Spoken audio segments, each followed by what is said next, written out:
Mysteries Beneath the Earth, Exploring Ancient Underground Worlds. A Temple of the Dead hidden in the Yucatan.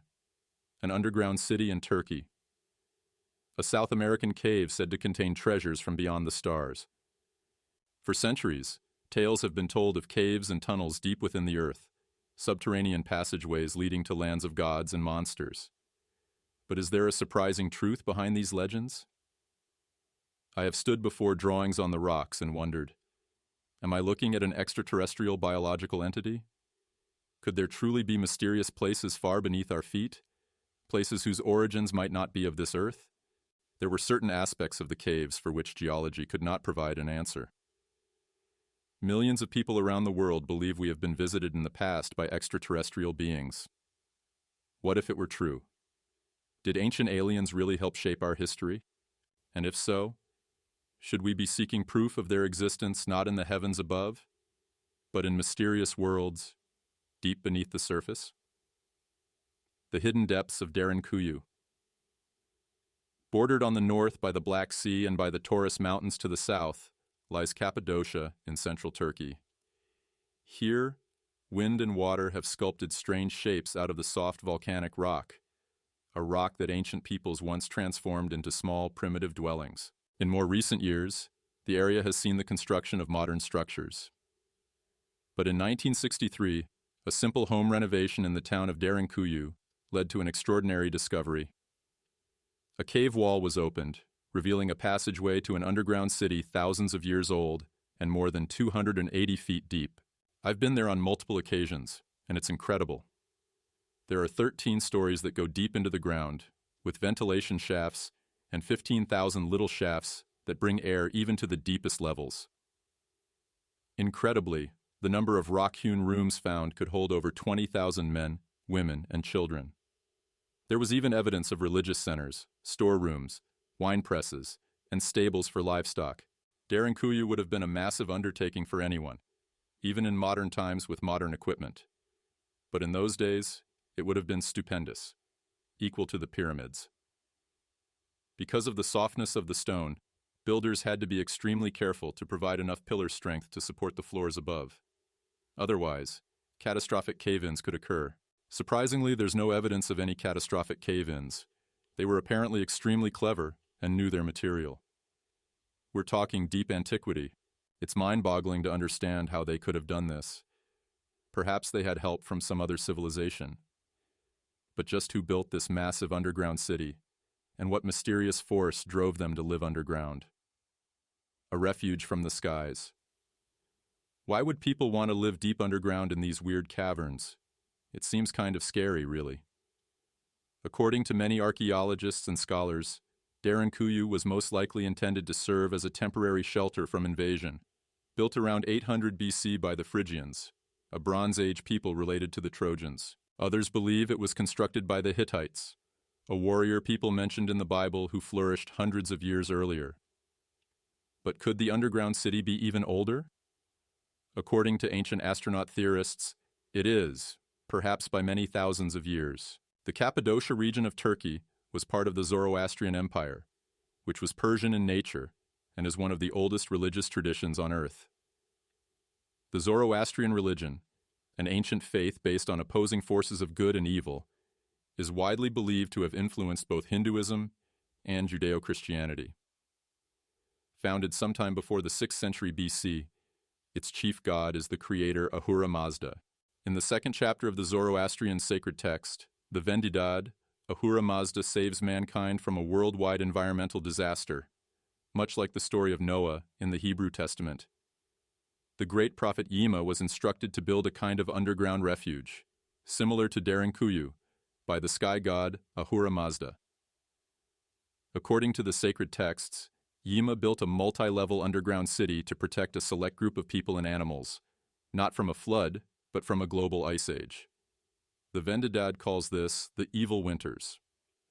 According to many mainstream climatologists, the last ice age peaked around 18,000 years ago and ended around 10,000 BC. Is it possible that Derinkuyu was built as a refuge from a devastating global winter? Since you cannot carbon date stone, it's anybody's guess how old Derinkuyu really is. And my question is, if we have a Zoroastrian story that's very similar, could it be that both that place and Derinkuyu are much, much older than what we've believed so far? But if Derinkuyu is, in fact, the underground city that Ahura Mazda told his followers to build, could there be a stunning truth behind the legend? If so, who or what was the god Ahura Mazda? Ahura Mazda does appear to be responsible for the management of whatever is happening here on Earth.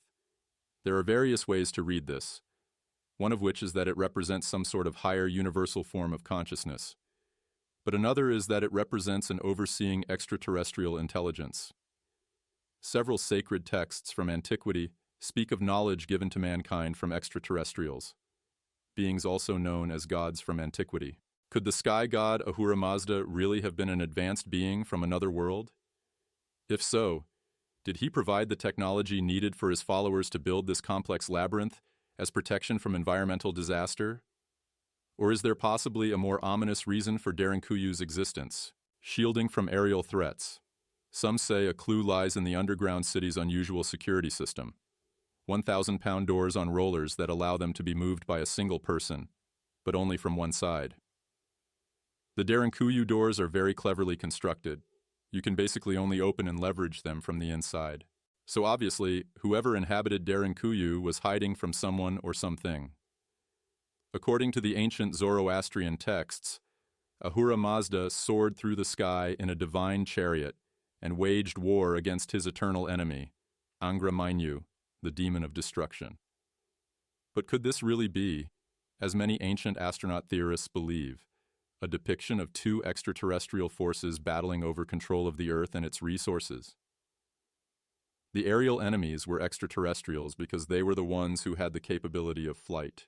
They had access to those types of machines that we can read about in every single ancient culture around the world. When you look at the Zoroastrian tradition, you also see clear evidence that there was some sort of extraterrestrial battle going on between warring factions. Therefore, it is certainly possible that the original caves may have been used as shelters against possible aerial bombardment from extraterrestrials that were warring with each other during that time. Derinkuyu was built out of fear of an aerial enemy because if something flies over you very, very fast, you can't see the ventilation shafts. Some suggest 30,000 people used to live underground at Derinkuyu. During recorded history, many different peoples did, in fact, hide in the underground city to escape everything from desert raiders to Roman legions. But some experts wonder whether such conventional attacks can really explain why Derinkuyu was built in the first place. If it were an enemy that was on horseback, it would be easy for them to just smother everyone inside by closing all the ventilation shafts.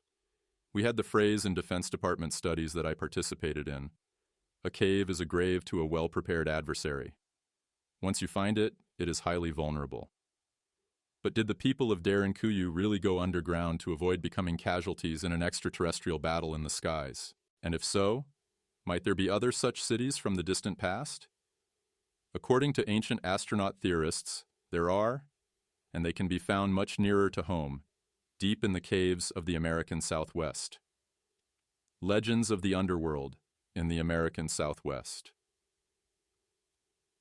The majestic mesas and rugged mountains of the American Southwest are home to many native peoples, including the Navajo, Zuni Pueblo, Hopi, and Apache. These tribes have many different beliefs, but their creation myths all share something quite remarkable. We were talking about our origin, and you hear the stories about us coming down from Alaska through the Bering Strait. But what we believe is we came out from the ground. The Apaches and other Pueblo Indians, such as the Zunis and Hopis, all have this legend that they emerged from some underground world into today's world. In some legends, the southwestern peoples went back underground for safety. The Hopi of Arizona say their ancestors escaped a deadly storm of falling stars with the help of the Snake people, who took them to shelters deep in the earth. Another Hopi legend speaks of the Ant people, who protected them from storms of fire and ice. The Hopi Indians survived cataclysms by living in this underground world with the Ant people for a certain period of time, and then eventually they emerged from the underground world back into the surface world. Ant people, Snake people. Could these stories be based on ancestral tales of people actually living underground, possibly during the last ice age?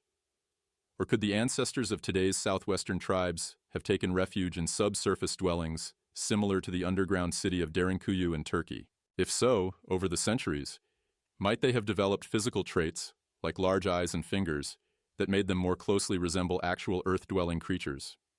The shamans and the elders of Native Americans will tell you that before these people were able to emerge out of planet Earth, they were brought here by the star people, the star gods, which arrived from outer space.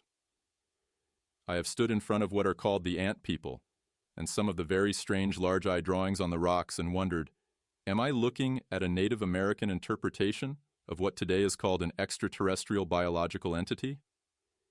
If extraterrestrials were here in the remote past, there are multiple species out there. Is it possible that they might have looked lizard-like and ant-like? And the answer is yes.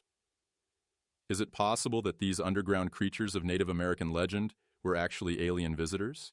If so, could some of them still be living beneath the surface of the southwestern desert? The mysteries of Dulce, New Mexico.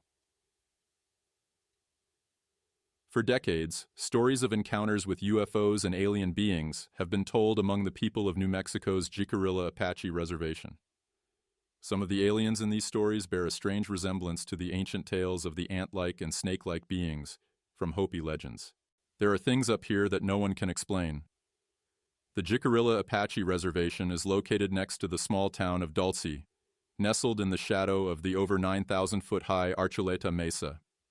It is from this mesa and mountain that people claim they have seen UFOs flying out of the mountain. It was a spaceship we saw right there, and it was big, like maybe the size of a football field.